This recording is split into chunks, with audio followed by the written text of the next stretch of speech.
अगर ये मानने के इतिहास का सबसे काला दिन था जब टेररिज्म का सबसे बड़ा हमला हुआ था डिमोलिशन ऑफ बाबरी मस्जिद। अब इसमें ये हो सकता है कि सुप्रीम कोर्ट का एक डिसीजन आ गया है, लेकिन इसी डिसीजन में डिमोलिशन ऑफ बाबरी मस्जिद को क्राइम लिखा गया है। जब ये डिसीजन में क्राइम है, डिमोलिशन ऑफ बाबरी मस्जिद अगर ये क्राइम है तो फिर इसके करने वाले क्रिमिनल होते हैं, तो वो क्रिमिनल्स को सजा क्यों नहीं दी गई?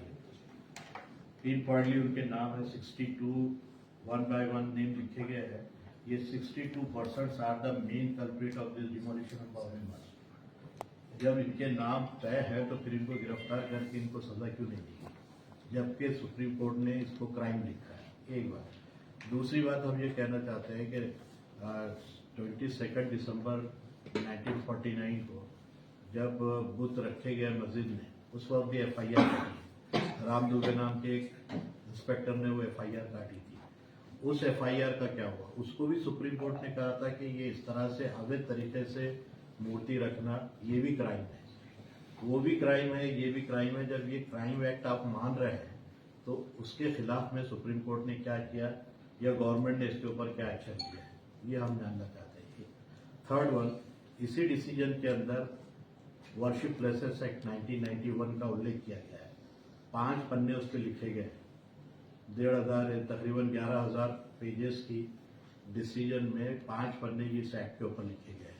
ये worship places act 1991 except Babri Masjid. अब इसमें ये बताया गया है कि उसके आर्टिकल 4 में ये बताया गया है कि 15 अगस्त 1947 को जो वर्शिप प्लेस जैसा रहेगा उसकी हैसियत वही मानी जाएगी। जब आप ये मानते हैं तो फिर बाबरी मस्जिद का केस चल रहा था इसलिए उसको अलग रखा गया, लेकिन उसके बाद जैसी बाबरी मस्जिद डिसीजन हुआ, ज्ञानव्यापी मस्जिद, मथुरा की मस्जिद, भोजशाला जो है, धाड़ की मस्जिद, संभल की मस्जिद, बदायूं की मस्जिद, अजमेर की दरगाह, ये कितनी लाइन आपने लगा दी है कि एक के बाद एक सब उसी एक्ट का रेफरेंस में आ रही है, जबकि उसके आर्टिकल 4 बिट 2 के अंदर ये बात लिखी हुई है कि इस एक्ट के तहत जहां भी पूरे इंडिया में कहीं भी अगर कोई केस चल रहा हो तो उसको विड्रॉ करना चाहिए, नीचे की अदालत में उसको एंटरटेन नहीं करना चाहिए और उसको उठा के फेंक देना चाहिए। ये लॉ के अंदर लिखा हुआ है।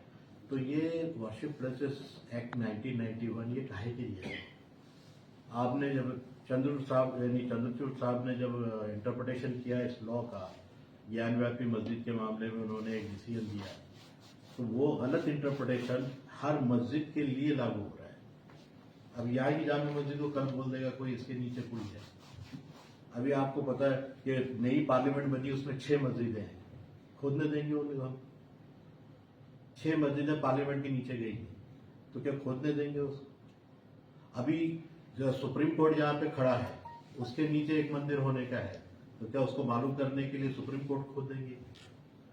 तो ये जिसको कहीं ना कहीं आप एक बॉर्डर लाइन करेंगे, और बॉर्डर लाइन के लिए वर्शिप प्लेसेस 1991 का उल्लेख किया गया है, ये डिमार्क करता है। इससे पहले जो था ठीक है, लेकिन इसके बाद जो इबादतगाह जैसी होगी उसको एज इट इज माना जाएगा। तो फिर ये हर वक्त एक नया जो एप्लीकेशन लगा के हर मस्जिद को डिस्प्यूटेड बनाया जा रहा है, और ये एक टैक्टिस है। आप एप्लीकेशन डालिए, डिस्प्यूट कीजिए, उसके ऊपर डिस्प्यूट को जो है कुछ वर्षों के बाद उसके मुताबिक फैसला हो जाता है। यानी आस्था की बुनियाद पे कोई देखा ही नहीं जाता कि सबूत क्या है, पेपर्स क्या है, डॉक्यूमेंट क्या है। तो हमारा कहना है कि ये तीनों चीजें इस सुप्रीम कोर्ट के डिसीजन में लिखी हुई है, और ये तीनों चीजों पर हम आपके थ्रू प्रेसिडेंट ऑफ इंडिया से कहना चाहते हैं कि इस पर प्लीज तवज्जो दीजिए। अगर लॉ आपने बनाया है तो उसको इम्प्लीमेंट कीजिए, और इसके तहत जितने भी ऐसे केसेस हैं उसको विड्रॉ करके उसको, ताकि हर, ये सिर्फ मस्जिदों का मसला नहीं है, कल गया के वो बिहार का मसला आएगा। कितने मंदिर हैं जिसके ऊपर क्लेम है कि ये बिहार थे। अब बिहार की अगर पॉलिटिक्स शुरू हो गई इंडिया के अंदर तो क्या होगा? कितने बिहार ऐसे हैं जिसके ऊपर मंदिर बना दिए गए? अब हर मस्जिद के नीचे आपको मंदिर लगता है, तो हर मंदिर के नीचे एक बिहार निकलेगा तो क्या होगा? और ऐसे कितने हैं? ये हम पुरानी हिस्ट्री को निकालना नहीं चाहते, लेकिन आप कहीं तो कट ऑफ डेट रखिए कि इस कट ऑफ डेट से पहले और बाद के कुछ मामला को डिसाइड करें। इस तरह से तो हर चीज जो है डिस्प्यूट हो जाएगी और इंडिया के अंदर एक अनार्की फैलेगी। और सब जानते हैं कि इंडियन जो पॉपुलेशन है वो रिलीजियस है, वो धार्मिकता उनके अंदर है, कोई भी कम्युनिटी का आदमी वो बर्दाश्त नहीं करेगा किसी भी रिलीजियस प्लेस के खिलाफ में, चाहे वो दलित हो, मुस्लिम हो, हिंदू हो, कोई भी हो।